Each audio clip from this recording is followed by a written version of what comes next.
Karnataka deputy CM DK Shivakumar హఠాత్తుగా స్వరం మార్చారు. నిన్నగాక మొన్న ఆర్ఎస్ఎస్ పై తీవ్ర విమర్శలు గుప్పించిన ఆయన నోట ఇప్పుడు హఠాత్తుగా ఆర్ఎస్ఎస్ గీతాన్ని అది కూడా అసెంబ్లీలో సభ్యులందరి సమక్షంలో ఆలపించారు. అయితే ఆ సమయంలో బీజేపీ ఎమ్మెల్యేలు బల్లలు చెరుస్తూ ఆయన్ని ప్రోత్సహించారు. అయితే ఊహించని ఈ పరిణామంతో కాంగ్రెస్ సభ్యులు మౌనంగా చూస్తూ ఉండిపోయారు. కర్ణాటక ఉప ముఖ్యమంత్రి డీకే శివకుమార్ నేడు అసెంబ్లీలో ఆర్ఎస్ఎస్ గీతాన్ని ఆలపించారు. బెంగళూరు ఆర్సీబీ వేడుకల్లో తొక్కిసలాట ఘటనపై చర్చ సందర్భంగా ఈ పరిణామం చోటు చేసుకుంది. అయితే ప్రస్తుతం ఈ వీడియో సోషల్ మీడియాలో వైరల్గా మారింది. రకరకాల కమెంట్లు, సెటర్లు కూడా వినిపిస్తూ ఉన్నాయి. అయితే చిన్నస్వామి తొక్కిసలాట ఘటనకు శివకుమారే బాధ్యుడంటూ బీజేపీ సభ్యులు అసెంబ్లీలో విమర్శలు గుప్పించారు. सदा वत्सले मातृभूमि अध्यक्ष हिंदू भूमि सुगम वर्धितोहम ಮಂಗಲೆ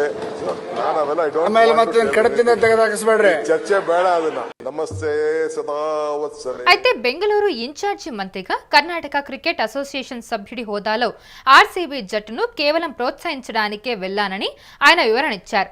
ప్లేయర్లను అభినందించి కప్ను ముద్దాడాక అక్కడితో తన పని అయిపోయిందని ఆయన అన్నారు.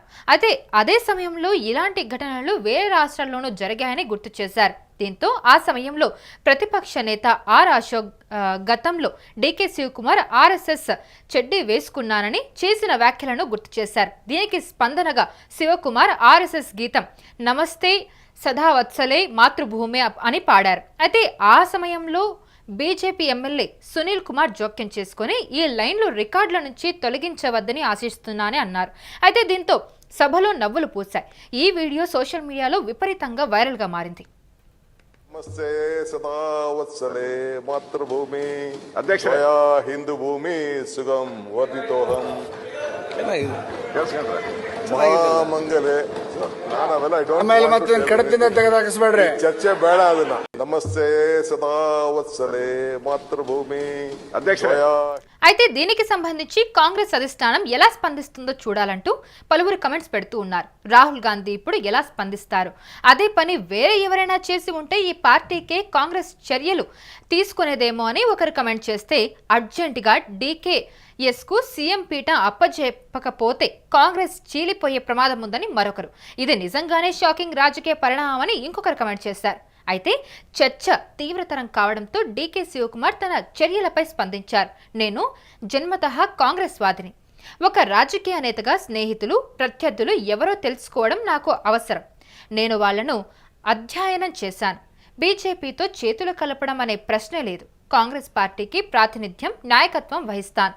జీవితాంతం కాంగ్రెస్లోనే కొనసాగుతానని స్పష్టత ఇచ్చారు ఆయన.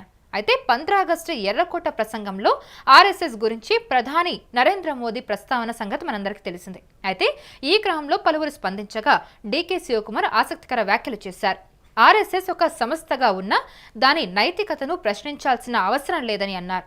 అయితే కాంగ్రెస్కు సుదీర్ఘ చరిత్ర ఉందని, ఆర్ఎస్ఎస్తో పోల్చలేనిదని పేర్కొన్నారు. ఈ క్రమంలో ఆర్ఎస్ఎస్ చాలా కాలం జాతీయ జెండాను ఎగరవేయలేకపోయిందని, వాజ్పేయి ముందడుగు వేసిన తర్వాతే అది సాధ్యమైందని వ్యాఖ్యానించారు. Every schools in every district. I am a born congressman. My blood, my life, everything is there. But I have made a research on non-political parties. I have made a big research on non-political parties. I know how RSS is building institutions in Karnataka. I, being a leader, I made research. They are acquiring every schools in every district, taluk headquarters, investing a lot of money. They are trying to preach children. So as a leader, I should know who are my opponents and who are my friends. So I just try to know about the RSS, the history of RSS. I know them. Politically, we have a lot of differences. That is a different issue.